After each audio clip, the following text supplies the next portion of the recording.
Saya tiap malam tuh karena tangan nggak bisa gerak sampai ngelirik itu nggak bisa kayak robot om. Ini kayak robot ini jadi kaku banget, sakit banget. Saya minta sama Allah, ya Allah, kalau emang harus sembuh, sembuhin saya. Saya bilang, kalau saya harus hidup dengan keadaan begini, saya minta, saya ikhlas. Saya bilang, saya diambil aja. Setiap malam om berdoa sama Allah, kalau emang saya harus cacat, saya minta meninggal om.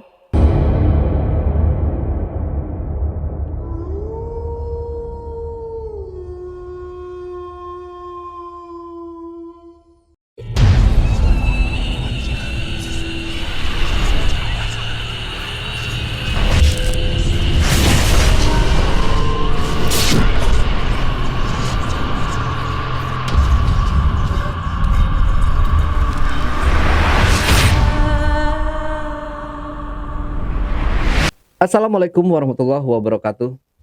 Jumpa lagi dengan saya, Ale, host Jejak Backpacker.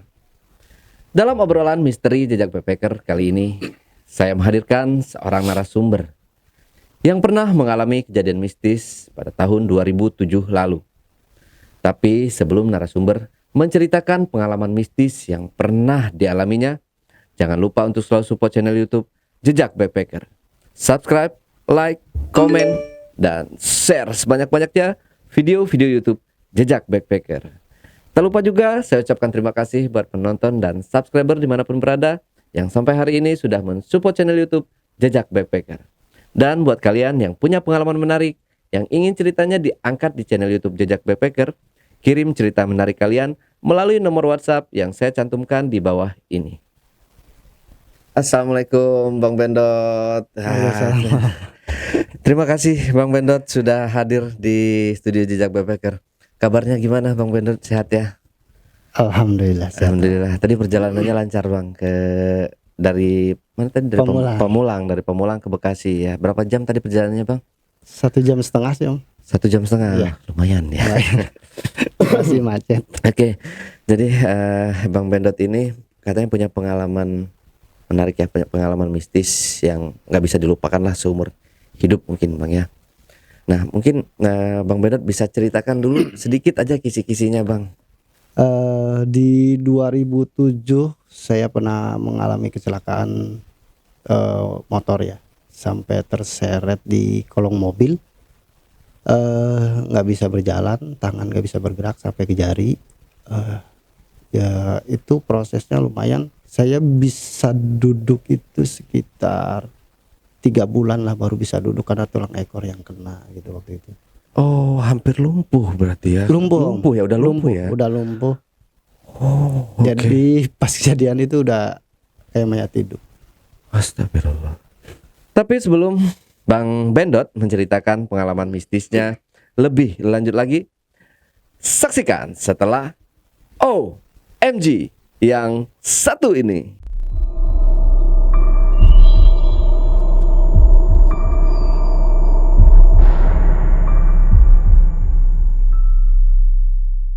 Luar biasa pengalamannya Bang ya. Kalau saya dengarnya dari awal aja udah bikin merinding banget. 3 bulan jadi kayak mayat hidup. Mungkin udah siap Bang ya. Tadi mau berdoa dulu Bang ya. Kebetulan gini om. Oke. Ini yang terlibat kan banyak yang udah meninggal juga.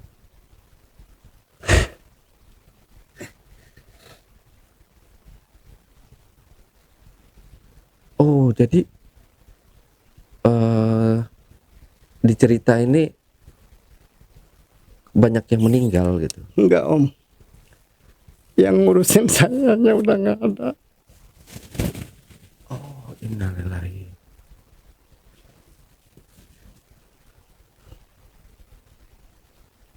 Oke. Siap Bang ya. Tenangkan dulu Bang Bendot, mungkin bisa lebih rileks lagi. Kalau memang udah rileks, kita mungkin bisa lanjut atau mau kirim doa dulu buat almarhumahnya. Kirim doa dulu om. Oke.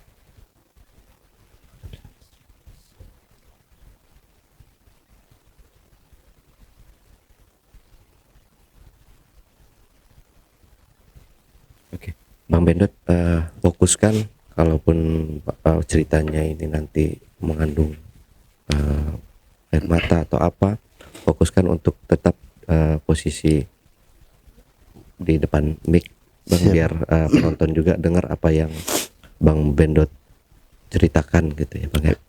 Oke Bang Bendot udah siap Bang ya? Siap Bang. Bismillah. Bismillahirrahmanirrahim. Silahkan Bang Bendot. Saya kan orang Cianjur ya, kebetulan orang Cianjur yang memang dari kecil itu saya memang udah di Jakarta. Tapi keluarga besar, ibu, kakak saya memang di Cianjur sana. Karena saya harus sekolah di Jakarta ikut dengan saudara. Di Cianjur itu saya kebetulan punya kakak yang di daerah Cibodas ya. Yang kalau untuk pendaki itu jalur Cibodas tuh ada tuh. Deket-deket situ ya. Ya itu di bawahnya di kaki gunung. Jadi dulu kalau sekolah tuh bareng temen-temen kalau liburan naik gunung ya kita nggak bayar gitu kan. Lewat belakang akansi lah bilangnya kayak gitu. Jadi ke situ jadi temen liburan tahun baru, libur sekolah, kadang-kadang main ke rumah kakak saya karena ada di Cibodas itu gitu. Lulus sekolah saya memang nggak langsung kuliah waktu itu karena saya punya beban yang besar buat ibu gitu. Jadi saya kerja lah, saya mulai kerja dan di 2007 itu saya udah alhamdulillah gitu ya, punya kendaraan motor walaupun nggak bagus-bagus banget lah, layak lah gitu. Jadi saya itu orang yang apa ya, ketika ingat ibu akan nangis. Itu saya seperti itu sampai hari ini. Jadi waktu bujang pun ketika saya ingat ke ibu saya di kampung gitu, itu mau jam berapapun saya akan pulang. Mau jam 12, jam 1, jam 2 itu saya langsung pulang, nggak pakai pikir panjang. Dan kebetulan ada teman SMA yang selalu nemenin waktu itu. Kayak gue bilang biasa gue kangen nih, oke gas gitu diantar. Nah di teman-teman ini kan sudah terbiasa ya main ke rumah saya, ke kampung, kenal kakak saya. Nah di kampung itu abang ipar saya itu kita biasa manggilnya abah ya, kita manggilnya abah. Itu anak-anak juga suka udah akrab, udah biasa gitu. Dan memang dia punya keahlian, suka ngobatin orang-orang yang tulang patah, kesleo gitu kan. Dia memang suka ngobatin itu. Nah di 2007 itu saya cuti kerja, kebetulan cuti kerja dan memang kangen sama ibu. Pulanglah saya ke Cianjur, pulang ngabarin juga karena saya tuh orang yang dulu tuh gini Om, nggak tahu zaman sekarang masih ada apa enggak.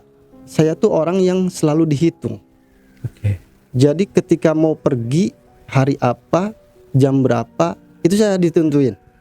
Dulu tuh seperti itu dari abah saya gitu. Jadi kalau mau pulang kampung, bah saya mau pulang kampung. Oh nih hari Sabtu nih. Lu kalau hari Sabtu harus berangkat jam sekian dari rumah. Itu harus udah berangkat gitu. Modelnya kayak gitu. Jadi ada apa sih gitu. Jadi yang dihitung ketika mau pulang ke Jakarta juga sama. Nanti pulang harus jam segini itu ada. Kalau menurut saya sih sekarang gitu, kalau mau dihitung ya dihitung, kalau enggak mending gak usah sama sekali. Takutnya kejadian kayak saya. Ini kejadiannya saya berawal, saya nggak tahu wallahu alam kejadian ini efeknya dari mana gitu. Tapi saya yakin semua memang ya Allah yang nentukan gitu.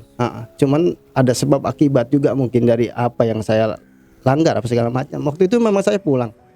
Mbak saya mau pulang. Oke nanti mampir dulu. Karena kalau saya pulang tentu mampir ke rumah abah dulu, abang ipar saya, baru ke rumah ibu saya kan. Kadang ngelewatin kan. Cipanas dulu baru Cianjur kan gitu kan. Jadi mampir dulu nginep semalam. Mau ke emak kapan kata gitu. Ya besok ke masih ete. Akhirnya sama kakak saya boncengan ke Cianjur. Si ete pulang duluan dijemput sama ponakan saya. Saya belakangan karena masih kangen sama ibu kan waktu itu. Kangen sama ibu. Terus Si abah ini nelpon ke saya, udah pulang belum gitu. Ketika itu saya bohong om, saya udah di Jakarta, padahal saya masih di rumah ibu saya, masih di Cianjur gitu. Oh, oke. Gitu. Padahal dia nanyain itu saya tahu dia mau ngitung. Saya harus pulang hari apa dan jam berapanya saya dikasih tahu. Biasanya seperti itu. Karena waktu itu saya bilang, dan saya juga mungkin bohong juga ya ke keluarga saya yang di Cianjur, nanti pulang mampir nggak ke abah gitu. Iya, karena biasa itu ya, memang seperti itu ya. Misalnya kalau pulang ke Cibodas dulu baru ke Cianjur, nanti dari Cianjur kalau mau pulang ke Jakarta saya ke Cibodas dulu baru ke Jakarta gitu. Habis itu udah di Jakarta nih gitu bah gitu. Padahal saya masih di Cianjur gitu. Ketika mau pulang habis zuhur waktu itu dari rumah emak saya tuh, saya udah di depan rumah kakak saya negor gini ke saya, Mang, kalau malas pulang nggak usah pulang gitu. Ah enggak teh, nggak apa-apa. Enggak, itu mamang mukanya pucat banget soalnya gitu. Ah enggak katanya, itu kayak lemes banget sih, kayak malas banget tuh mau pulang gitu. Enggak teh, nggak apa-apa, nanti juga mampir ke abah, saya bilang gitu. Oh ya udah, hati-hati, salaman, ya berangkat lah. Kalau memang berangkat tuh kan saya memang suka setiap pulang itu saya selalu mencuci kaki ibu saya. Masya Allah. Sampai hari ini meluk, minta maaf segala macam. Itu rutin tiap pulang sampai hari ini kayak gitu.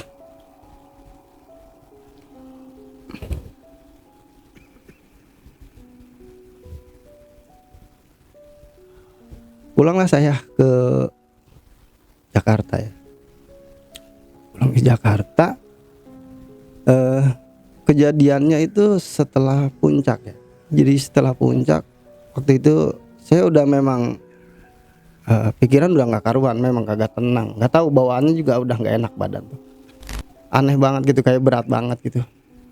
Tiba udah gitu ya jalan biasa lah, anak muda kayak maklum anak muda kadang-kadang bawa motor suka ngebut nggak karuan gitu kan. Itu posisi ada dua mobil molen itu om waktu itu. Dua mobil molen beriringan. Saya di belakangnya nih. Saya di belakangnya ngikutin. Kok lama banget gitu. Saya salip ke kanan kan. Set, dapet lah kelewat satu kan. Ini masih ada satu lagi kan. Karena dia beriringan gitu. Ketika yang kedua, saya ini udah di belakangnya nih. Udah mau ke kanan, masuk lagi gitu kan, nyari selak dulu. Tiba-tiba si molen ini di depannya itu ada angkot berhenti. Oke. Angkot-angkot daerah puncak kan juga gitu berhenti ngedadak gitu ya. Habis itu si molen ini otomatis kan ngebuang ke kanan om. Ngebuang ke kanan, sementara saya ada di belakangnya mau nyalip. Saya udah belum terlalu masuk, saya udah tahu nih. Aduh kena nih, kena gitu kan. Saya bilang gitu, kena. Pas kena, benar kena. Kesenggol stang saya yang sebelah kiri. Saya nyerosot, saya lepas om. Si motor itu saya lepas karena saya takut kan. Wah kalau ini motor nggak dilepas, takutnya ngebentur ke badan saya. Saya lepas, saya otomatis nyebrang ke kanan dong. Dari nyebrang ke kanan ini kan otomatis dari berawanan arah itu. Dari berawanan itu ada mobil Kijang om. Dihajarlah saya, dang, sampai keseret om di kolong saya. Astagfirullah. Ketika saya tuh ngelihat persis om, jadi mau ditabrak tuh saya ngelihat dan istighfar, saya merem mata. Allahu Akbar. Dar. Nyangkut om. Nyangkut posisi mobil dengan kaki yang lipet om.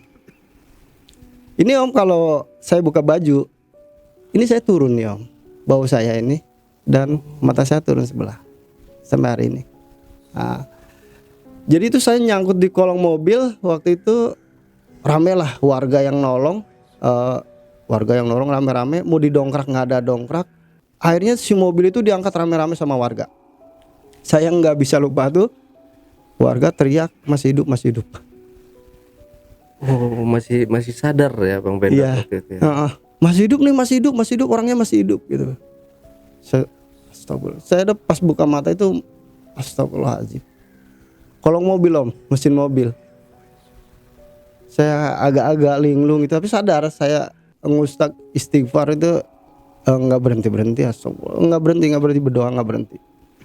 Karena nyangkut nggak bisa, akhirnya mobilnya diangkat ramai-ramai. Saya ditarik om dari kolong mobil itu, ditarik dari kolong mobil, dibawa ke pinggir, dikasih air minum. Itu seketika itu tangan saya yang sebelah kanan ini om, itu kesemutan, kayak kesemutan dari ujung ke ujung. Baal gitu ya. Kesemutan dan saya udah, aduh kok begini gitu, udah tahu tuh, udah bawa ke rumah sakit gitu kan, kena warga. Akhirnya motor saya juga diamanin karena motor saya segitiganya, sok depan tuh apa segitiga begini om. Parah banget dong ya. Iya. Benturannya cukup keras ya. Iya om. Habis itu bawalah ke rumah sakit karena waktu itu cekcok sama warga, itu cekcok sama orang yang nabrak saya om. Oke. Harus tanggung jawab. Saya nggak minta pertanggungjawaban kok ke orang yang nabrak, karena memang saya jatuh ketabrak sama mereka, bukan tabrak adu banteng gitu. Jadi saya nggak nuntut apa-apa. Kata warga, wah ini mah harus dibawa nih, bapak tanggung jawab pak, bapak udah nabrak nih gitu kan. Karena posisinya saya di kolong mobilnya dia. Dibawalah saya ke rumah sakit. Dibawa ke rumah sakit. Yang saya agak sampai hari ini, mudah-mudahan kalau beliau masih ada, saya ngucapin terima kasih banyak ya om. Kalau memang ada, mudah-mudahan dosanya diampunin, ya masuk surga lagi itu ya om. Amin. Karena di rumah sakit itu saya tiba-tiba ada orang yang nemenin om. Oh, iya, nggak tahu Allah alam, nggak tahu, nggak kenal sama sekali om. Karena saya diangkat ke mobil, saya kan ngeliat ke atas terus ya, karena di perjalanan nahan sakit ya. Sampai rumah sakit itu tiba-tiba di samping saya mau di ronsen itu ada orang bapak-bapak ngedampingin saya om. Nggak tahu dari mana. Saya bilang, Pak, bapak siapa? Enggak, saya bukan siapa-siapa katanya. Takutnya si abangnya mau ngubungin keluarga apa gimana gitu. Ada yang bisa dihubungin nggak gitu. Waktu itu saya pingin ngubungin keluarga yang di Jakarta, terlalu jauh juga. Aduh, repot banget kalau orang ngurusin Jakarta gitu. Kebetulan karena yang terdekat dari puncak itu kan ini hanya Cibodas kan, Cibodas Cipanas itu. Kebetulan kakak saya kan memang di situ gitu.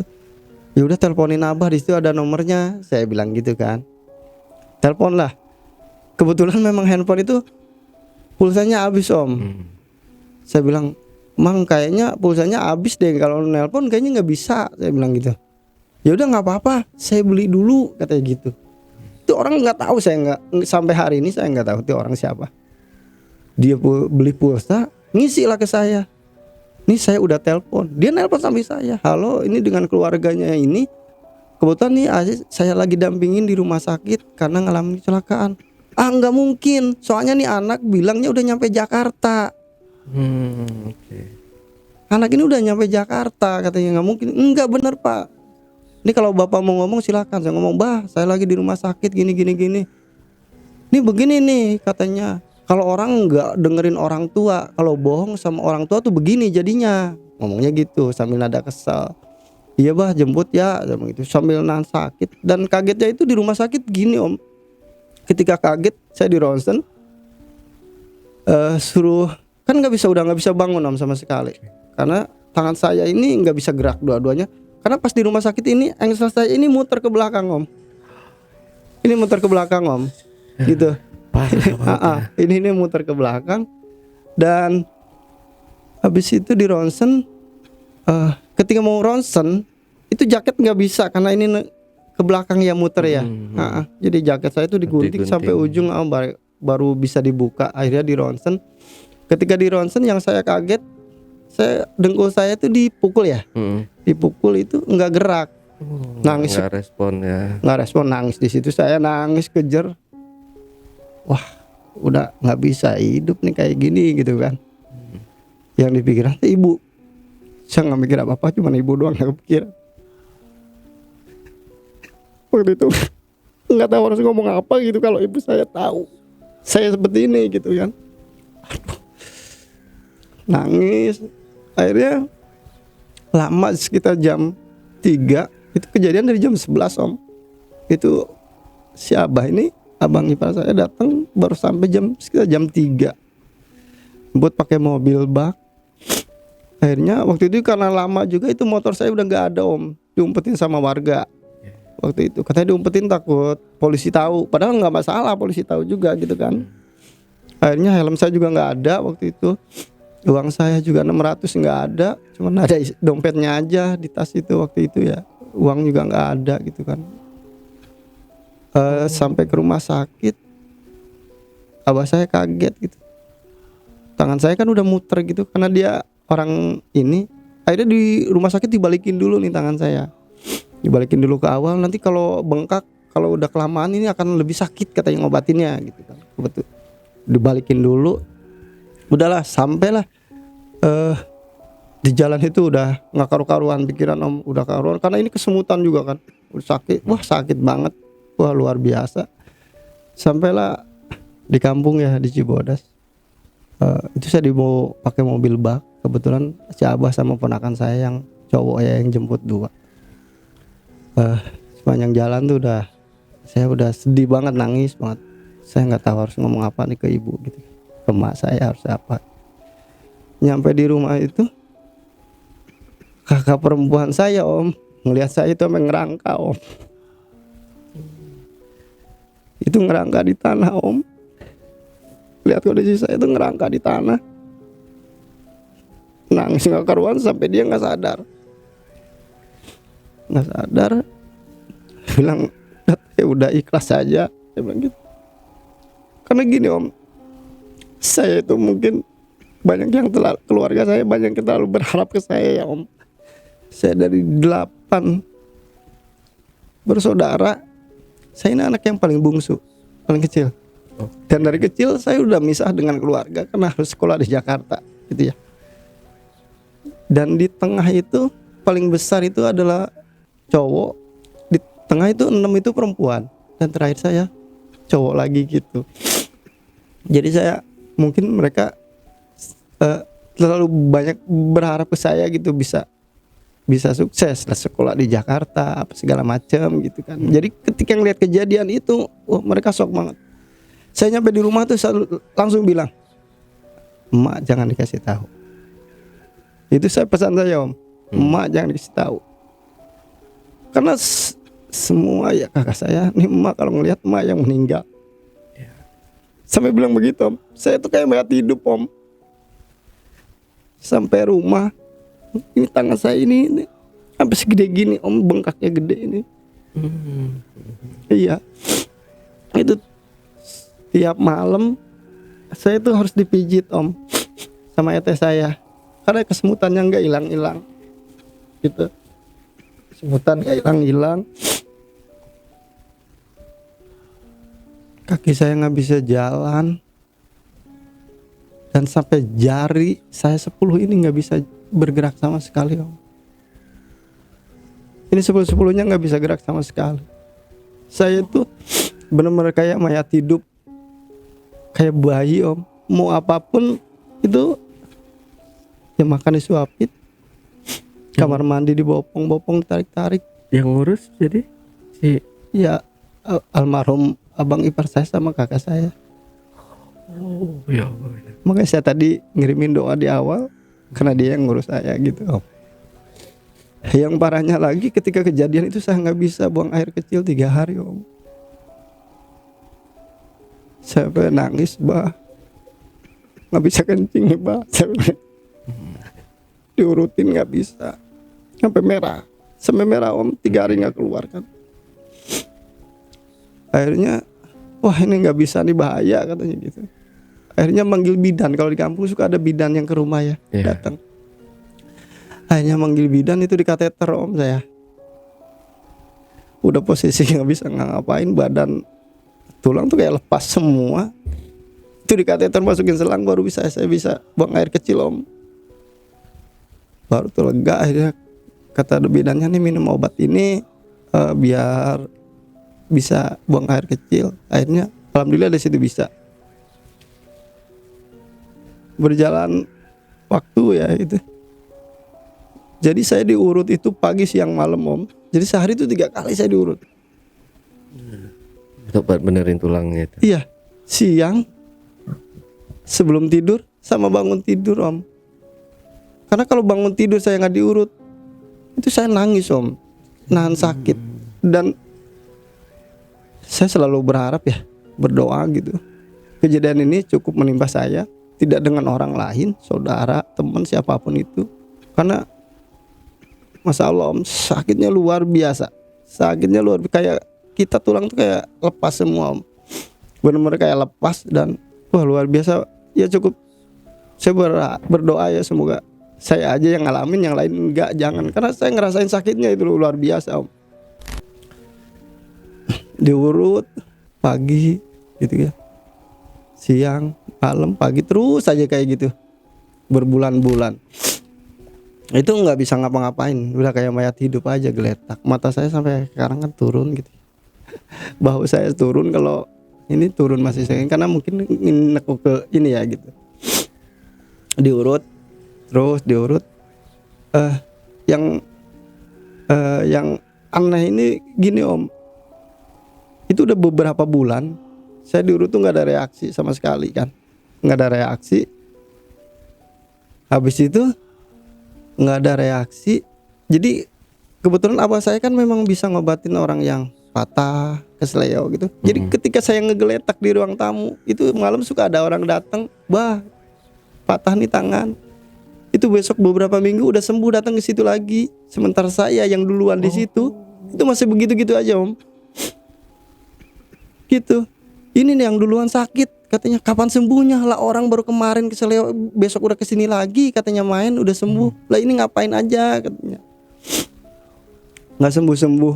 Saya sampai karena udah lama gitu ya, saya tuh punya keyakinan abah saya bisa nyembuhin waktu itu ya. Malam itu saya hampir sebulan lebih tuh siang malam nggak bisa tidur, cuma nahan sakit. Nah sakit, diurut nggak sembuh, dia apapun nggak sembuh, nggak bisa jalan, nggak bisa bangun, apapun dia kayak bayi, udah kayak mayat hidup. Dari situ mulai putus asa Om, saya putus asa. Saya tiap malam tuh karena tangan nggak bisa gerak, sampai ngelirik itu nggak bisa, kayak robot Om. Ini kayak robot ini, jadi kaku banget, sakit banget. Saya meminta sama Allah, ya Allah, kalau emang harus sembuh, sembuhin saya bilang. Kalau saya harus hidup dengan keadaan begini, saya minta, saya ikhlas, saya bilang. Saya diambil aja. Setiap malam Om berdoa sama Allah, kalau emang saya harus cacat, saya minta meninggal Om, gak mau hidup.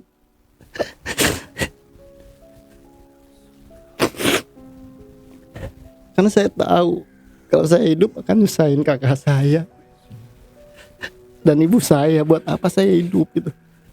Jadi saya benar-benar putus asa waktu itu. Saya sampai kalau kayak gini, emak, kasihan emak, saya bilang. Mungkin hari ini orang berdoa minta dikasih umur panjang, tapi waktu itu saya enggak Om. Saya minta diambil itu. Enggak, saya enggak mau hidup kalau harus dengan keadaan ini. Kalau memang Allah mau sembuhin saya bilang. Saya berdoa tiap malam kayak gitu Om. Habis itu diurut.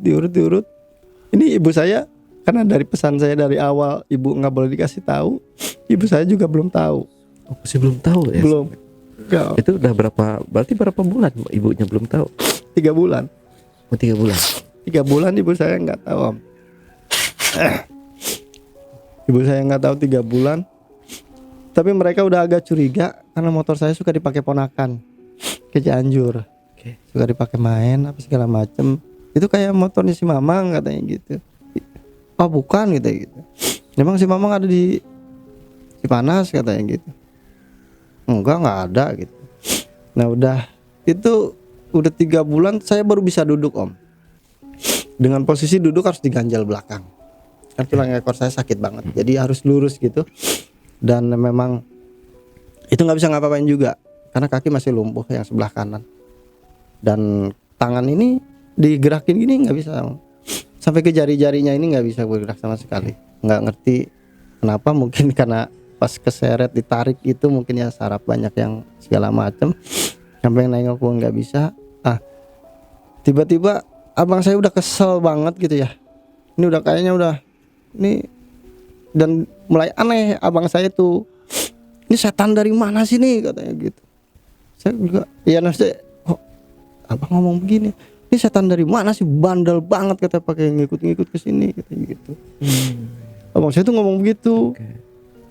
Memang kejadian itu, tempat saya kecelakaan itu memang sebelumnya, sehari sebelumnya itu udah 2 orang meninggal di tempat yang sama. Oh. Karena posisinya ada restoran baru buka. Oke. Gitu. Makanya orang yang nolong saya masih hidup gitu. Akhirnya abah saya ngomong begitu, setan dari mana sih berani katanya. Udah kesel banget, udah jengkel banget, kayaknya dia udah ngurusin gak ada perubahan gitu ya om, berbulan-bulan. Sampai ada yang aneh itu di sini om, di leher saya sebelah kanan ini kayak ada apa sih, gundu ya, kelereng gitu ya. Kelereng. Kelereng bulat di sini om, bulat di sini, kayak kelereng ngejendol bulat di sini. Oh, oke. Nggak tahu dari mana itu. Jendol dari kulit ya. Oke. Dari dalam. Saya pikir sih itu paling urat ya, kayak urat tidur apa urat apa gitu. Saya mikirnya gitu kan. Cuman ini ketika diurut, nih nanti hilang, ntar ada lagi, hilang ada lagi gitu. Pas satu hari gitu udah nahan sakitnya ini apa sih bah gitu. Abah saya ngomong tuh udah sumpah serapah, sampai ngomong, lu ya setan dari mana lu katanya. Selama gua hidup, selama guru gua masih hidup, lu jangan macem-macem. Lu mau sampai mana gua jabanin. Dia udah sampai ngomong kayak gitu. Saya makin bingung tuh om. Ngomong siapa apa gitu kan. Ada apa nih bah gitu. Tapi dia nggak cerita. Udah nggak usah banyak pikiran, nggak usah mikir yang aneh-aneh, yang penting sembuh. Kalau emang kita dari awal sembuh ya kita minta sama Allah ya disembuhin lagi, udah nggak usah mikir yang aneh-aneh. Apapun yang terjadi kita nggak usah pikirin, yang penting kita balik ke awal, sembuh lagi, normal lagi. Saya selalu ditanamkan itu kan sama keluarga saya. Akhirnya mungkin abang saya udah capek yang ngurusin saya, harus bawa gopong kamar mandi, bopong segala macem, nyebokin segala macem, ngelapin, mandiin segala kayak bayi lah, segala macem. Akhirnya dia manggil gurunya dari Cimande gitu. Dia telepon, bah sini kata gitu. Ini anak kayaknya nggak ada perubahan gitu. Ya udah nanti ke situ kata. Saya waktu itu kalau pagi dijemur ya, dibopong di kursi, dijemur gitu di teras. Kalau pagi biar kena matahari katanya. Pagi-pagi jam 9 tuh dia datang. Kebetulan saya lagi dijemur di luar. Masih jarak ada 10 meter belum nyampe ke saya. Saya lagi didudukin, dia udah ngelihat saya tuh, gurunya si Abah tuh. Dia langsung nyebut, astagfirullahaladzim, langsung nyebut begitu ngelihat saya. Oh. Kayak udah ngelihat sesuatu gitu ya. Iya om. Astagfirullahaladzim katanya langsung gitu.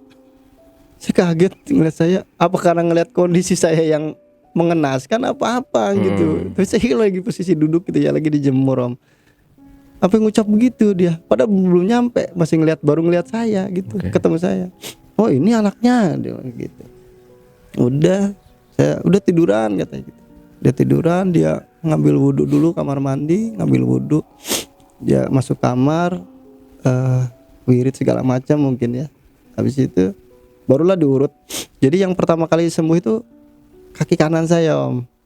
Yang kaki kanan saya yang lumpuh ini yang pertama kali bisa sembuh. Itu manggil saudara kan, nih pegangin dulu nih katanya gitu. Pertama sih biasa aja, diurut biasa. Nih pegangin gitu. Akhirnya dipegangin rame-rame. Itu saya hampir 6 orang om. Itu kaki saya ditarik om. Ditarik paksa kaki kanan saya yang nggak bisa gerak ini, sampai bunyi bletak begitu. Tapi sakit itu. Itu bukan sakit lagi. Saya sampai waktu sebelum itu saya suruh gigit anduk malah. Aduh, ngilu ngebayangin. Jadi ini anduk gigit, takutnya gigit lidah kan. Iya. Kasih anduk, mulutnya kasih anduk gitu. Udah dipegangin om, saya udah segala macam itu sampai ditarik bataku gitu. Itu udah ya kalau nggak disumpel sekampung denger kali itu teriakan saya om. Udah parah banget, sakitnya luar biasa kan. Habis itu coba digerakin. Alhamdulillah tuh om, kaki saya kanan tuh bisa gerak. Langsung ada efeknya ya? Iya langsung ada efeknya. Coba gerakin, diangkat bisa gitu kan. Ya udah jangan sekaligus, nanti aja lagi gitu. Nah jadi si gurunya Abah ini datang seminggu sekali om. Dan dia datang hari Jumat. Di minggu kedua dia datang. Nah, dia mulai ada kayak tawasulan. Saya yang aneh tuh waktu itu. Oke.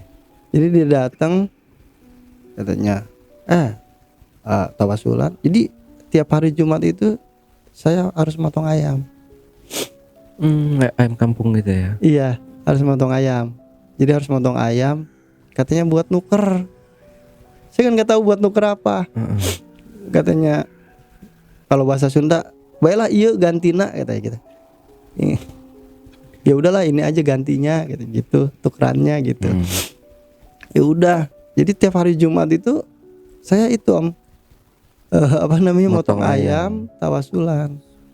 Itu tiap hari Jumat. Ayamnya itu dimasak, dimakan juga ya? Iya, jadi bagi-bagiin ke orang.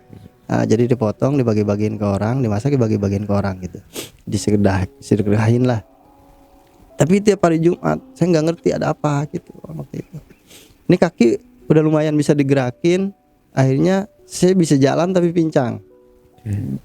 Tapi tangan ini dua-duanya nggak bisa, belum bisa sama sekali gitu. Tangan belum bisa gerak, jari apalagi. Ya udah, jadi ya masih dibopong karena nggak bisa ngangkat kan, karena kaki nggak bisa ngangkat, tetap nggak bisa. Jadi nggak bisa ngawalin, kalau mau duduk ya tetap dibopong baru bisa duduk gitu kan. Makanya disuapin karena jari saya juga nggak bisa gerak dua-duanya gitu kan. Udah tiap hari Jumat tawasul. Nah yang itu kaki saya kan udah sakit banget ya waktu diobatin, ditarik itu nggak ada apa-apanya dengan ngurut yang kayak kelereng di sini om.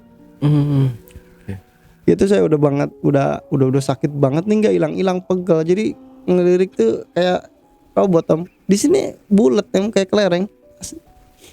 Itu nggak tahu apa gitu, bejendol gitu. Jadi digiriin bisa gitu, tapi sakit banget. Habis itu abah saya tuh kayaknya marah banget waktu itu. Setan dari mana lu katanya. Udah pegangin dah katanya, ini mah ngapain sih katanya digini-gini lu kelamaan gitu. Udah biarin dah sekaligusin aja gitu. Ya itu saya dipegangin 3 orang apa 4 orang sama ponakan. Ini diurut nih om. Ini sakitnya ya kalau orang berpikir lu terlalu berlebihan lah baik, tapi saya yang ngerasain ya om ya. Itu kayak apa sih, badan dikulitin gitu, ditarik. Itu luar biasa sakitnya.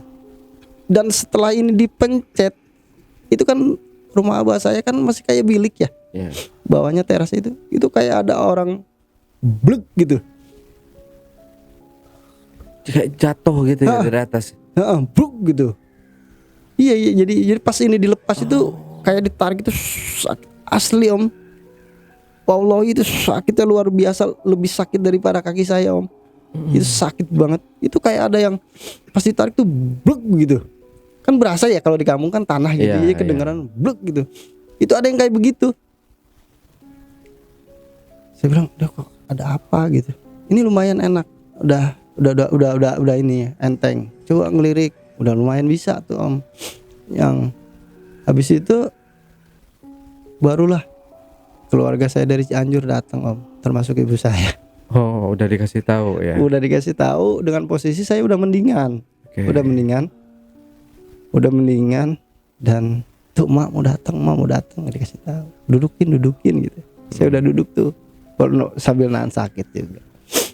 Masuklah ya, mak gitu. Lah, Bang, di sini kata ibu saya. Iya, saya bilang gitu.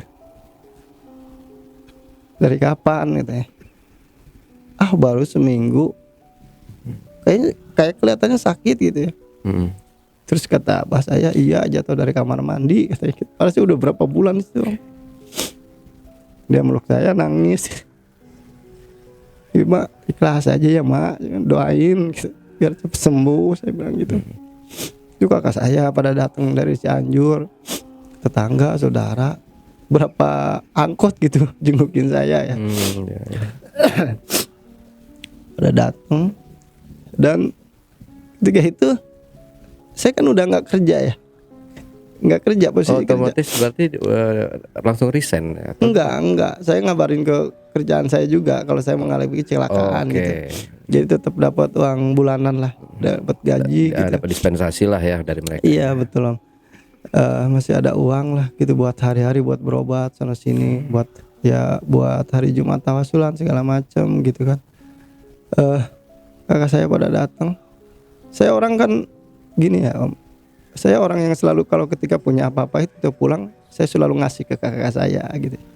Kasih walaupun cuma nggak seberapa, saya bagi-bagi kakak saya, ponakan saya gitu. Dan saat itu saya orang yang nggak bisa ngasih ke mereka gitu. Saya ingat banget, saya dikasih duit 10.000. Itu saya nangis nggak berhenti om. Di kaki saya kasih mang, takutnya mamang pingin jajan. Saya dari kecil, apalagi semenjak kerja, saya nggak pernah yang namanya dikasih gitu ya. Karena saya selalu berusaha saya ngasih om. Itu saya yang dikasih nangis om, kejar banget saya om. Ini gua bilang gara-gara gua begini gua nggak bisa ngasih. Jadi kakak gua yang ngasih gitu pikiran. Makanya kenapa saya putus asa, yaitu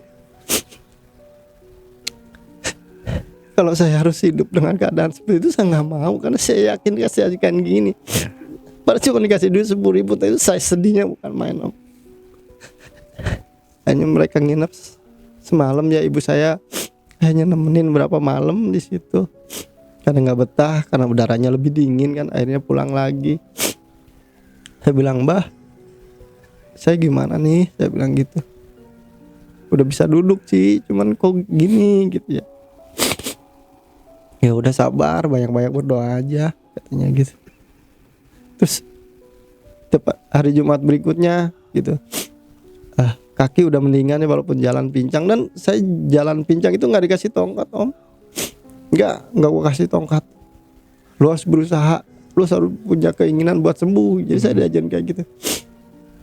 Beralihlah ke tangan, itu juga ngurutnya udah nggak ngurut begini om.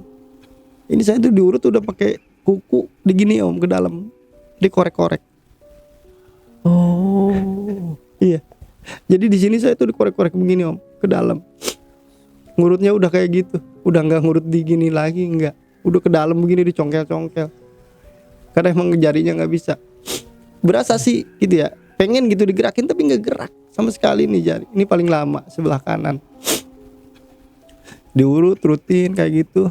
Jadi udah mulai bisa tuh, tangannya udah bisa bergerak gitu, tapi jari nggak bisa.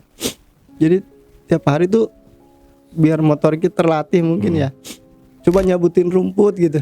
Jadi pengen nyabutin nggak bisa, megang gelas ini tuh gini aja nggak bisa sama sekali om, nggak bisa, mati aja gitu, nggak bisa sama sekali. Udah gitu udah 9 bulan tapi udah bisa jalan walaupun pincang. Teman-teman SMA saya tuh datang jengukin gitu, karena mereka udah tahu kan dari kecil, dari kalau dulu zamannya kita sekolah sering naik gunung kan, mereka suka mampir ke rumah abang, nginep di tempat abah juga gitu. Jadi udah biasa, jadi mereka tahu ke situ. Datang sore itu, kata abah bawa ke kali itu katanya, penyakitnya buang aja sekalian, hanyutin gitu. Itu teman pada datang, udah rendemin katanya. So direndam di kali. Jadi saya tuh kalau pagi tuh direndam di kali om. Masih dingin banget, direndam biar cepat sembuh katanya. Saya nggak tahu lah, saya yang nurut aja karena saya pengen banget sembuh kan gitu. Habis itu datang lagi, itu pokoknya tiap Jumat itu motong ayam. Habis bagi-bagi lagi, tawasulan lagi, baru saya diurut. terus saja kayak gitu sampai terakhir itu saya udah mulai bisa jalan tapi pincang ya. Tangan kiri udah bisa, tangan kanan udah mulai bisa bergerak, jari udah bisa gerak tapi nggak terlalu ini ya. Itu terakhir itu tawasulan itu sampai berapa orang? Biasanya kan cuman keluarga ya. Tiba-tiba ngundang orang banyak om. Oh, Ngundang orang banyak. tahlilan jadi kayak ramean gitu ya. Iya, ramean banget. Biasanya cuma motong ayam, tawasulan, ini enggak, bakar kemenyan, ada bunga segala macem. Oh, Iya, katanya buat nuker. Jadi katanya saya itu kecelakaan. Saya sih berpikirnya gini om, saya kecelakaan aja, ya karena saya bengong gitu. Ya udah saya mikirnya ke situ. berpikir rasional ya. Berpikirnya gitu ke situ. Ternyata katanya saya tuh mau ditumbalin katanya. Oh, iya. Iya, makanya gitu. Saya tuh selalu motong ayam tuh itu katanya buat nuker. Buat nuker katanya, ditukar sama itu gitu. Saya sih nggak berpikir ke situ ya, nggak berpikir nggak mikir yang aneh-aneh ke situ. Saya tahunya kecelakaan, nggak lumpuh gitu ya, tangan nggak bisa gerak gitu ya, kayak mayat hidup, tapi nggak mikir-mikir ke situ. Dan mereka juga keluarga saya juga cuman beberapa orang yang memang ini kejadian 2007 ini memang sebenarnya nggak banyak orang tahu, termasuk keluarga saya, ibu saya juga nggak tahu ada sisi lainnya gitu ya di kecelakaan itu. Hanya beberapa orang aja yang tahu gitu ya. Keluarga saya, ibu saya yang di Cianjur cuma taunya saya kecelakaan aja. nggak ada Karena emang benar-benar murni kecelakaan ya kita iya lihatnya ya. iya memang murni kecelakaan, karena memang di tempat yang sama sebelumnya memang orang cerita ya udah 2 orang meninggal di tempat yang sama gitu. Tapi saya nggak mikir ya, saya pikirnya ya saya kecelakaan aja om. Gitu, nggak mikir ke sana sini. Yang diobatin ya memang mungkin butuh waktu lama, ya udah emang itu sebagian dari proses ya. Tapi mereka juga abah gitu ya, gurunya bilang nggak usah mikir yang aneh-aneh, yang penting bisa sembuh lagi, udah itu aja. Mau itu ini itu segala macam nggak usah dipikirin gitu. Saya padahal tahu kalau saya akan ditumbalin, itu saya tahu karena mereka juga ngasih tahu, cuman mereka ngasih pengertian. Nggak usah mikir ke situ katanya. Kalau kita berpikir ke situ, takutnya kita salah. Kalau kita salah, kita seujon, takut jatuhnya dosa gitu. Ya udah ikhlasin aja.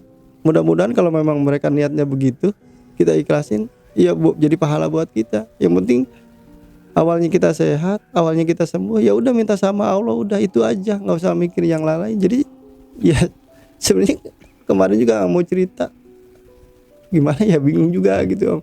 Mau cerita, aduh kok takutnya kan memang lagi musim ya orang cerita tentang kayak gini gitu. Tapi memang saya nggak terlalu mikirin ke arah situnya gitu loh, Ke mistisnya itu ya. iya nggak terlalu. Saya dari awal juga saya tahu gitu ya, tahu hal itu gitu, tapi ya enggak lah, ya mungkin memang kejadian gitu, memang saya kecelakaan gitu loh. Kalau ada itunya ya nggak tahu lah, itu urusan ya wallahu alam. Kalau saya berpikirnya kayak gitu om gitu. Berjalannya waktu akhirnya ya alhamdulillah gitu udah bisa jalan walaupun pincang-pincang, udah bisa kemana-mana, tapi ya nggak jauh lah, paling dari rumah ke depan hanya jalan-jalan aja gitu. Minta dianterin juga naik motor nggak bisa karena tulang ekor saya masih sakit waktu itu, karena yang dihajar pinggang om. Nah sampai sekarang memang bekasnya masih ada gitu. Itu dihajar pinggang. Kalau mau ya jongkok itu, kalau buang air besar saya nggak bisa om. Jongkok tuh nggak bisa waktu itu. Jadi kalau mau buang besar saya diginiin om, tangan saya ditahan. Oh, sama si abah ya. Iya sama abah atau kakak saya dari belakang gitu disanggah, karena nggak bisa jongkok. Berdiri atau duduk? Berdiri. Jadi agak setengah berdiri gitu di sanggah gitu, karena nggak bisa jongkok, sakit banget tulang ekornya gitu. Itu apa ya Om, habis terlalu apa ya, buat saya tuh emang pahit, pengalaman paling pahit ya di hidup saya itu, yang sebenarnya saya agak-agak ragu ya harus cerita tadinya gitu ya. Dan cerita saya juga harus cerita kayak gini, nyari referensi juga sebenarnya Om. Bener nggak sih kejadiannya kayak gitu? Kalau orang harus ditumbalin gini gini. Kebetulan kemarin dapat referensi adalah gitu ya dari YouTube. Kok sama kejadiannya nih gitu. Kok cara pengobatannya sama nih gitu. Gitu. Wah, berarti bener dong, sama dong, persis dong gitu. Walaupun dari dulu yang saya harus berpikir ya silakan aja gitu. Tapi sekarang kok sama gitu. Ya waktu walaupun keluarga bilang saya begitu gitu, tapi saya nggak berpikir ke situ gitu. Ya udahlah, ya itu silakan aja. Tapi kok kesini banyak loh, ceritanya sama, pengobatan sama gitu. Oh ya berarti sama gitu. Makanya saya kayaknya harus cerita juga nih gitu. Saya mikirnya ke situ. Ya habis itu kan udah nggak kerja juga. Akhirnya udah mulai lumayan sehat lah ya. Mulai sehat, tapi nggak boleh bawa motor, tetap sama bang saya udah mulai sehat. Mulai pengen balik ke Jakarta. Karena saya masih harus kerja kan. Karena status saya masih bekerja waktu itu. Karena keadaan sakit itu saya nggak kerja kan. Tapi masih dapat gaji bulanan waktu itu. Udah lumayan sehat, saya nanya ke Abah, "Bah, ingin balik ke Jakarta." "Ntar dulu," katanya, "jangan dulu," gitu. Ya udah saya nurut aja. Karena pernah bohong kejadiannya kayak gitu gitu. Takutnya salah satunya ya emang itu gitu kan. Gitu. Takutnya karena salah satunya itu. Ya udah. Akhirnya ya udah ntar katanya kalau mau balik. Tiba-tiba ada teman SMA yang ke Gunung Gede waktu itu. Ke Gunung Gede, dia nelpon. "Gue belum jengukin lu nih," katanya gitu. "Kebetulan gue naik gede nih, naik turun dari Cibodas nih, gue ke rumah Abah dah sekalian," gitu kata dia. "Ya udah lu mampir, lu kan belum jengukin gue," saya bilang gitu. "Datanglah ke situ, lu mau balik kapan?" "Nggak tahu, anak-anak mau balik sekarang." "Ya udah lu ntar aja," gue bilang, "carry lu bawa ke sini aja, kalau nggak anak-anak suruh bawa balik duluan," gitu. "Emang apa?" "Besok gue pengen balik ke Jakarta, lu bawain motor gua," gitu. Dan yang bonceng ini almarhum juga Om. Iya. Udah berarti udah nggak ada nih ya? Apa? Nggak ada. Maksudnya dia meninggal sakit atau? Baru nikah 3 bulan dia meninggal. Pahit banget ya. Iya Om. Tinggal orang-orang yang Iya. kita kenal, kita sayangin ya.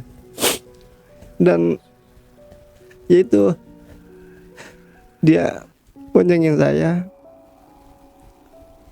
Dan gue bilang udah besok lah, gue bilang baliknya boncengin gue. Ya udah nggak apa-apa. Akhirnya nelpon dia, gue nggak balik gitu. Gue masih bendot nih katanya gitu. "Oh lu tuh masih bendot," katanya. "Iya." "Bendot kan kecelakaan, lu pada gak kesini," katanya. Gue buru-buru," katanya gitu, "besok kerja," gitu kan. Biasanya kan pada turun hari Minggu ya, malam Senin gitu. Oh ya udah, kebetulan dia memang nggak kerja. Ya udahlah, gue besok bareng si Bendot aja lah katanya. Kasihan nih mau gue boncengin katanya. Ya udah. Akhirnya besok, "Bah, udah boleh pulang belum?" "Ya udah, tapi lu nggak boleh bawa motor," katanya gitu. Ya udah, akhirnya diboncengin. Pas pulang itu Om, karena saya masih trauma ya. Itu bawa motor nggak kencang.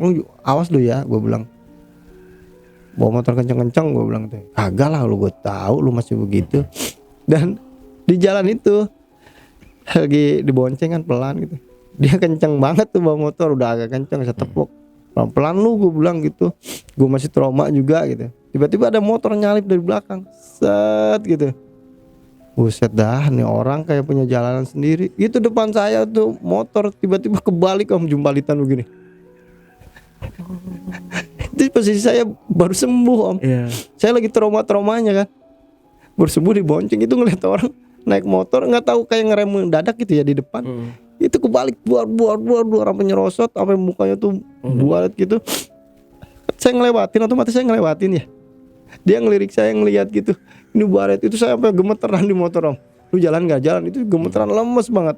Posisi saya kan baru sembuh kan. Aduh ya Allah, gue bilang nih, ada aja lagi gitu saya. Gue baru sembuh harus ngeliat begitu. Nyampe lah di Jakarta gitu. Nyampe di Jakarta, udah tuh. Nyampe di Jakarta udah mulai sembuh. Mulai mau kerja waktu itu kan. Datanglah ke kerjaan. Lu udah sembuh? Datanglah ke HRD lah waktu itu. Baru nyampe udah suruh pulang. Nggak bisa kerja, masih pucat. Ini nunggu sembuh aja dulu, kata dia gitu. Bener Pak, saya udah siap kerja. Enggak katanya. Saya tahu kalau orang udah siap kerja kayak gimana. Ini mah enggak, belum sehat, kata gitu. Pulang lagi gitu. 2 minggu datang suruh pulang lagi.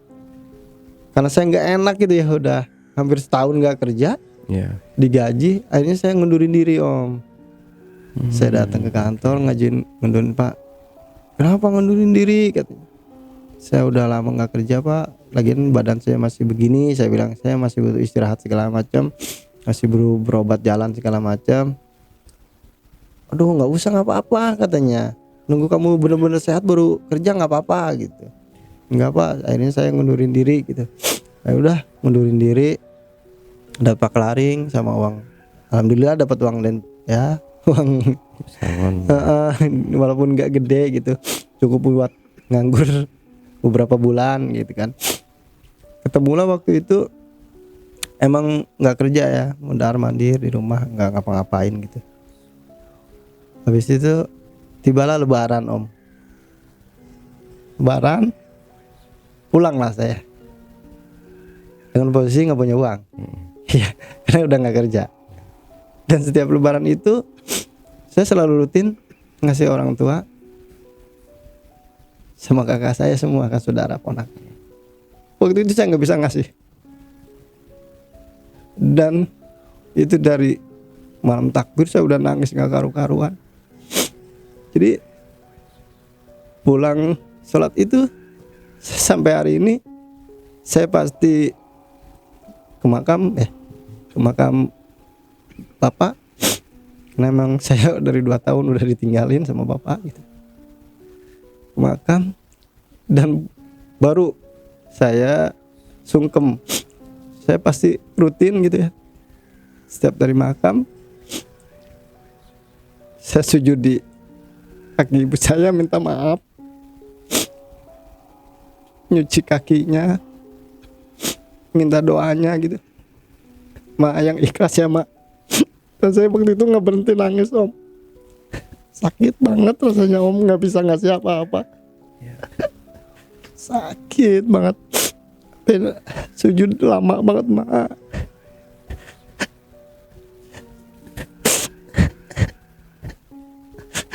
Mak minta maaf ya Mak. Itu nggak berhenti. Kakak saya datang. Saya rangkul teh. Minta maaf. Sakit banget Om rasanya. Gak bisa ngasih apa-apa.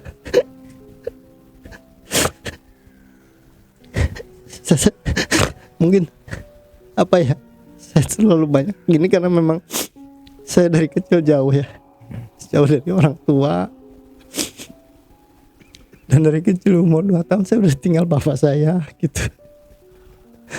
Jadi ada rasa yang berlebihan mungkin ya, rasa kangen yang berlebihan ketika anak-anak mereka harus menikmati masa kecil dengan keluarga. Saya udah jauh dari ibu gitu ya, bapak juga udah nggak punya. Jadi saya yakin di luar sana banyak orang yang lebih sayang ke orang tuanya daripada saya gitu ya, lebih dari yang saya lakuin gitu. Saya yakin ada. Saya sampai saya tuh begini Om, prinsip saya, kalau memang di dunia ini nggak ada Allah, ibu saya yang akan saya sembah. Itu saya begitu Om. Kalau nggak ada Tuhan, ibu saya yang akan saya sembah Om. Saya tahu dia cuma ngelahirin saya.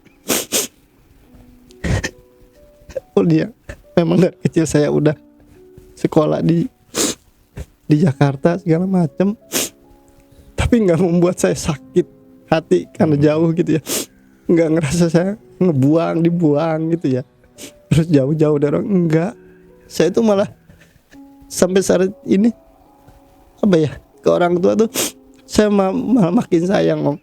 Bener, sampai hari ini saya tuh orang ketika dikabarin emak sakit, itu saya nggak pakai besok, lagi di telepon saya langsung nangis Om.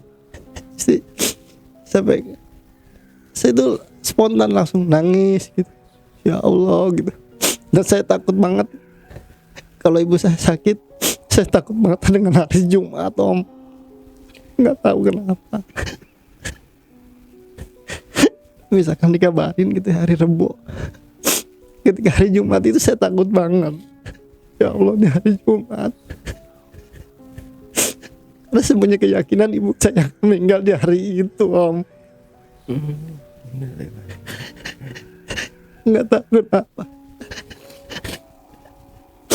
saya takut banget ketika saya sakit. Kalau hari Jumat itu saya takut banget Om. Sampai hari ini takut banget. Nggak tahu kenapa saya punya keyakinan ke situ Om. Nggak tahu. Tapi kalau dari Jumat saya takut banget Om. Ya mudah-mudahan sih saya sampai hari ini belum bisa ngebahagiain untuk ibu saya gitu ya, segala macam. Saya mungkin orang yang apa-apa, yang punya hajat apa-apa memang larinya ke ibu. Kalau saya apapun, pingin apapun, mau pingin ini, pingin ini, doain ya yang ikhlas ya. Saya selalu pasti apapun Om, saya mintanya begitu. Karena saya yakin, karena banyak orang yang bilang ridhonya Allah adalah ridho orang tua kita ya, tentu kita itu. Dan saya yakin banget, dan banyak hal yang memang saya minta ke ibu, minta didoain, doain ya, minta sama Allah pengen ini, ya alhamdulillah ada gitu. Walaupun iya kesampaian gitu. Ya mudah-mudahan orang-orang apa ya, jadi kalau ngelihat, saya selalu ngomong gitu, ngobrol ya sama teman-teman gitu, lu dari kecil sama siapa, sama ini gitu, lu enak ya, gue sekolah sama orang tua, kuliah. Gue kalau jadi lu, gue bukan sekedar hanya nyembah, gue bilang ke orang tua lu, gue bilang, gue yang kecil harus sekolah di Jakarta, jadi orang tua gue aja sampai gue puja-puja lu segala macam. Gimana kayak lu, gue bilang, kuliah dibiayai, jajan dijajani, kendaraan dikasih. Gue akan lebih, gue aja yang nggak apa-apa gitu, cuman doa dari orang tua doang, gue udah nyembahnya kayak apa, gue bilang gitu. Saya sampai suka begitu Om, cerita ke temen-temen. Makanya lu kalau durhaka sama orang tua kebangetan, gue bilang. Gue yang tahu sendiri lu, gue bilang, gue dari kecil di sini, gue bilang, emak gue di sono, gue kayak apa, gue bilang, sayangnya sama emak gue, masa lu enggak sih, gue bilang gitu. Yang apa-apa diturutin, ini itu, walaupun harus ngambek dulu, tapi orang tua menuhin gitu kan. Masa ya lu nggak bisa begitu. Makanya kalau ngeliat orang yang apa ya, benci sama orang tuanya, saya nggak, bingung. Iya, sama saya juga Kak. Saya bingung Om. Aneh. Bener gitu ya, sampai orang ingin nyantet orang tua gitu. Kok apa sih gitu, kok saya nggak masuk, di saya itu nggak masuk Om. Karena nggak ada warisan, nggak dapat warisan atau warisannya Iya. kurang gitu. Iya kan, iya banyak tuh kan kejadian kayak gitu, sampai apa ya, orang tua dituntut gitu ya, sampai masuk penjara gitu. Saya mau boro-boro ngedenger orang tua sakit aja saya nangis, apalagi bisa kayak gitu. Makanya kalau denger ceritanya kayak gitu nggak logis buat saya, nggak masuk di saya, nggak masuk Om. Itu sih Om, cerita pengalaman pahit ya. Yang di luar sana mungkin cengeng banget nih orang, silakan. Saya nggak peduli dengan omongan itu gitu. Wah laki lu cengeng banget, nggak, silakan aja. Sama karena apa? Karena kalau udah kita ngomongin seorang ibu gitu, bahkan saya sendiri juga kalau misalnya sama lah sama Bang Edot ya, semua harus memang dengar kita sakit ya hampir persis lah sama saya bang ya. Jadi saya sakit juga, semua kakak-kakak saya juga nggak bakal ngasih tahu. Memang kita udah kompak. Karena kita ketakutan kita nih orang tua atau ibu kita yang sakit. Betul. Gitu. Jadi saya dulu pernah sekali pengalaman sekali saya ngabarin saya demam, cuma demam, ngabarin ke ibu ya kakak-kakak saudara-saudara saya tuh diceramahin semua. Kenapa kalian nggak perhatian sama adik-adik, sama adik kalian sakit, nggak ada yang jenguk apa-apa kayak gitu. Nah, ya sakit lah si ibu kan. Mulai dari situ saya dimarahin. Lo cuma kalau sakit demam, sakit apa aja nggak usah lapor. Gitu. Jadi mulai dari situ ya kayak saya masuk rumah sakit pun pernah saya beberapa kali masuk rumah sakit. Ibu saya kan saya kabarin semua. Emang saya juga ngasih tahu ke kakak saya, ke adik-adik saya semuanya. Kakak saya kita emang udah kompak, kita semua udah kompak. Jangan kasih tahu ibu, karena ibu nggak bisa ngelihat anaknya tuh susah, anaknya sakit, anaknya susah, memang nggak bisa dia. Jadi ya bawaannya ya pasti dia bisa sakit. Gitu. Iya, itu yang kita nggak mau, yang saya hindari juga. Ini ceritanya kayak kalau disama-samain memang sama persis ya sama saya anak ke 7 juga dari 8 bersaudara. Ya emang kalau ngomongin ibu ya berat, nggak kuat lah ya apa kita ya. Iya. Karena ya sayangnya kita sama ibu kita itu. Gitu sih bang. Kalau dari versi saya. Oke. Mohon maaf teman-teman ya, karena ini ceritanya saya juga nggak kuat sih kalau udah berbicara tentang orang tua ya bang ya, sana sayang banget. Oke, agak terganggu teman-teman, harap maklum ya. Oke bang, dilanjut lagi. Tadi di situ kan katanya ini bang Bendotnya akan dijadikan tumbal. Menurut cerita dari si Abah atau dari keluarganya Bang Bendot ya. Nah itu tumbalnya itu dalam bentuk apa sih, maksudnya seperti apa sih, apa yang mereka yang dapat dari menumbalkan Bang Bendot ini? Itu di tempat kejadian itu ada restoran baru buka. Oh iya, oke. Iya itu, dan memang saya kejadian sebelumnya memang udah 2 orang yang meninggal di situ, di tempat yang sama gitu. Jadi kalau misalkan disinkronkan ya mensinkron gitu. Tapi kita sekeluarga nggak mau berpikir ke situ, yang penting kembali sehat aja gitu. Kita sebagai orang ini rasional aja. Betul. Ya itu hanya kecelakaan murni gitu kan. Tapi kalau memang dari keluarga kita memang biasanya kita yang lebih muda ini memang mengikuti biasanya ya. Udah deh manut aja gitu ya. Aturan keluarga, aturan orang tua seperti ini. Tapi kalau dari diri kita sebenarnya emang nggak percaya, ya udah nggak percaya. Tapi sebagai kita orang yang menghormati orang tua kita, oh ya udah ikutin dia motong ayam atau mau tawasulan, ya udah lebih baik lagi gitu.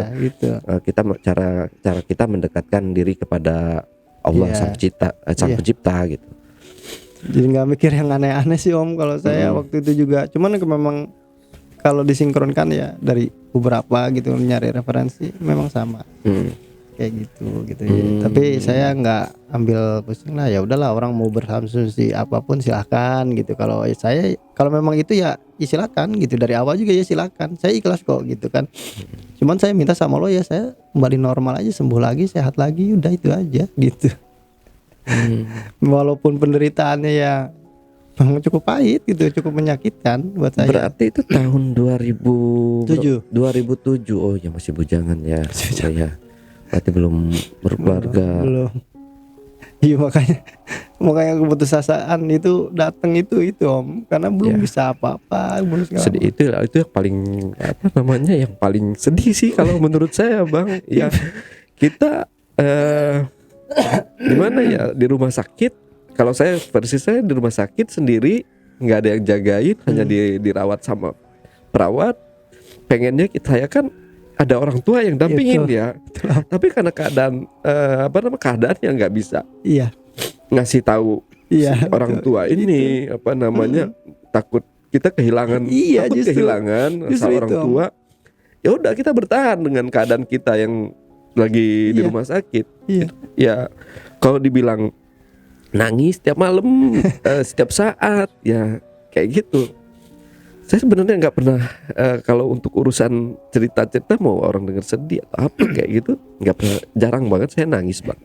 Tapi kalau untuk orang tua, ya untuk ibu khususnya ya, lebih sayang ke ibu ya. Iya, betul. Walaupun sayang kedua-duanya, ibu dan ayah Iya, gitu. betul. Tapi ya memang lebih dekat lagi sama ibu. Jadi kalau ada apa-apa tuh ya selalu sedih aja gitu. Oke. 3 bulan ya Bang ya, cukup lama ya, 3 bulan jadi lumpuh ya. Dan alhamdulillah Total sampai sembuh tuh 9 bulan, Om. 9 bulan ya. Aduh, Sampai 9 bayangin bulan. itu ya, yang ngerawat si Abah, yang ngerawat Iya. Bang Bendot luar biasa ya.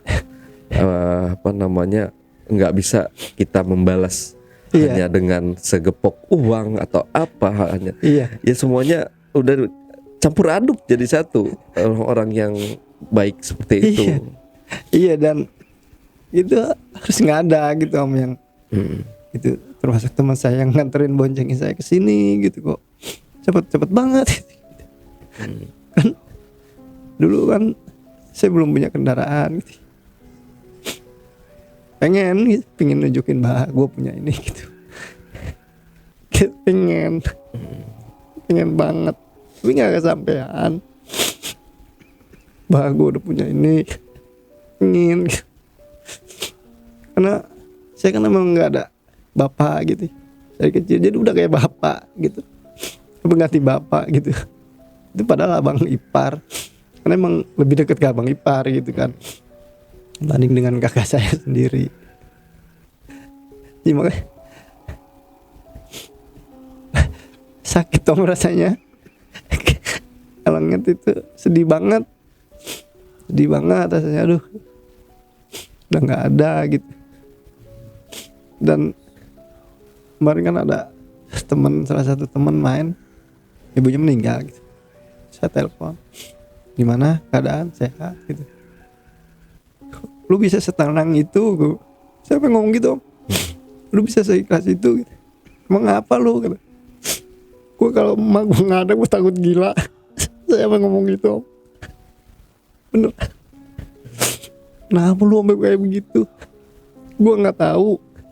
Gue bisa nggak ya seikhlas lu, serela lu gitu kehilangan ibu.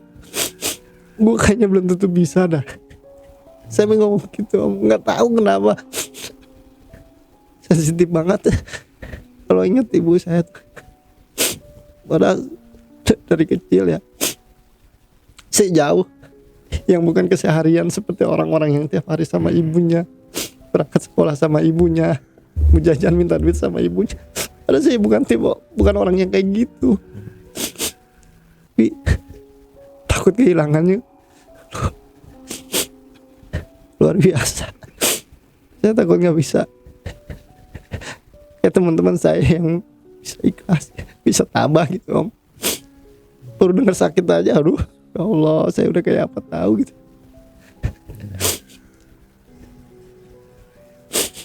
Nah ini si temennya ini 3 bulan dari pas ketemu terakhir itu dia meninggal gitu. Berapa bulan waktu dia jemput kan terakhir di Cibodas itu? Enggak, dia meninggalnya kemarin sih, Om, 2022 deh kalau nggak salah. Di 2022 kebetulan di teman-teman saya di SMA saya nih salah satu orang yang emang telat nikah gitu.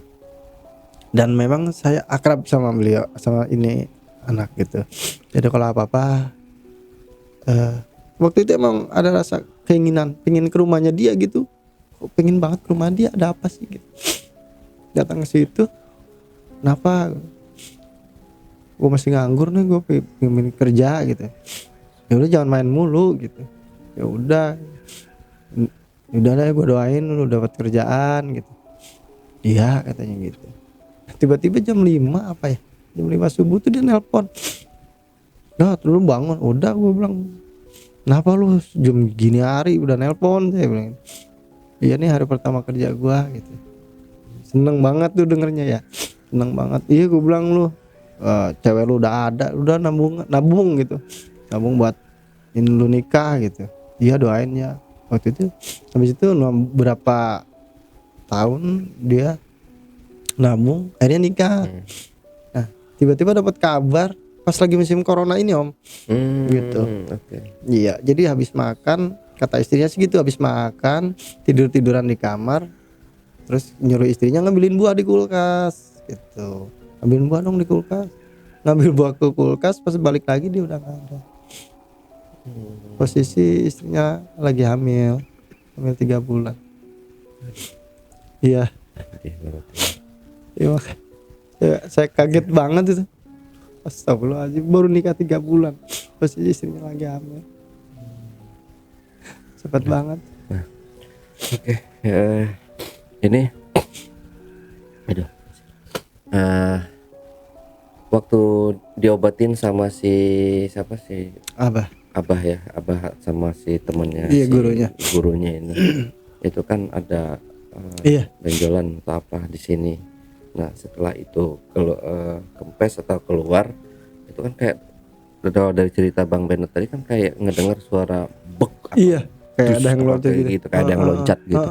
Nah itu nggak ada sesuatu atau yang dari cerita menurut si Abah apa itu? Katanya gede banget. Kayak semodel genderuwo gitu katanya, gede banget. Oh, berarti modelnya dia ini ada di tubuh Bang Bendot. Iya kan, dia kan mau ngambil saya. Oh, Dia kan mau ngambil, makanya ditukar gitu. Jadi ada beberapa gitu yang ngikut ya, katanya di badan. Memang yang itu yang paling parah, karena dia minta, gue mau ngambil gitu, gue disuruh ngambil ini gitu. Gitu. Makanya Abah kan sampai ngomong, selama gue masih hidup, guru gue masih hidup, sampai mana juga gue jabarin, sampai ngomong gitu kan dia, karena dia tahu. Gitu. sekarang berarti 2007 itu yang restorannya udah tutup lagi tuh ya? Ya nggak bisa ngomong sih. Bukan ya? Bukan. Ada lagi ya. Bawahnya lagi. Oh, jadi setelah puncak habis ada, rame deh pokoknya sekarang. Rame banget. Posisinya sebelah kanan. Kalau dari arah puncak, kalau dari arah Jakarta ada di sebelah kiri. Saya masih ingat banget kok. Ingat banget persis. Nice story ya, ceritanya benar-benar bikin luluh lantak. Saya juga ikut terbawa suasana. Terima kasih buat pengalamannya, seru ini. Sama-sama. Jadi kita tidak harus selalu mengaitkan sesuatu hal itu dengan mistis Bang ya. Betul. Berpikirlah kita yang rasional. Walaupun di dunia goib itu ada gitu, tapi kita jangan terlalu mengait-ngaitkan lah gitu. Takut malah jadi apa ya namanya sugesti terus. Ya sugesti terus gitu. Nah oke. Bang Bennett terakhir ada yang mau disampaikan, mungkin pesan dan pesannya pada teman-teman di rumah, silahkan Bang Bennett. Buat teman-teman di rumah paling gini om, sama masih bisa ngeliat ibu ya, berbaktilah udah sama ibu, itu aja sih. Ya benar. Karena sehebat apapun, sekaya apapun, ibu lu nggak bisa nikmatin. Buat Bagi apa? saya buat apa? Betul. Itu aja. Ya emang ibu itu adalah segalanya buat kita ya. Nah kalau kita udah berkeluarga pun jangan sampai lupa sama ibu, karena laki-laki itu wajib Wajib. apa namanya Iya. untuk ibu kita Iya. gitu. Jangan sampai kita lupakan. Ada nih biasanya udah menikah, jadi dia terpaku sama istri. Jadi keuangan atau segala macamnya dikasih semua ke istri. Kita mau ngasih ke ibu kita aja nih, kita harus pamit dulu. Enggak, kalau menurut saya itu hal yang salah, Bang ya. Jadi kalau untuk ibu kita sebagai laki-laki, kita ambil duluan. Ini gua ya memang adabnya mungkin kita bilang, ini buat ibu saya. Ya kalau istri misalnya ngelarang, udah nggak bener. Ya, Bang, mudah-mudahan ya istri atau istri teman-teman semuanya dan teman-teman penonton yang menjadi istri dari suaminya tidak seperti itu, ya menjadi istri yang baik semua. Karena penonton Jejak Backpacker nih istri-istri yang soleha, suami-suami yang soleha, penyayang semua yang pastinya. Oke, teman-teman, itu tadi obrolan tragedi yang dialami oleh Bang Bendot. Jangan lupa untuk selalu support channel YouTube Jejak Backpacker, subscribe, like, komen, dan share sebanyak-banyaknya video-video YouTube Jejak Backpacker. Dan buat teman-teman yang punya pengalaman menarik yang ingin ceritanya diangkat di channel YouTube Jejak Backpacker, kirim cerita menarik kalian melalui nomor WhatsApp di 0858 47683 atau ke 0852 123 45683. Wassalamualaikum warahmatullahi wabarakatuh. Bang Bendot, terima kasih. Siap, Bang. Buat cerita kelam tapi bermakna buat kita semua. Amin. Next, jangan lupa main-main lagi, Bang, ke Siap, Bang. studio sini. Siap, Bang. Sampai jumpa.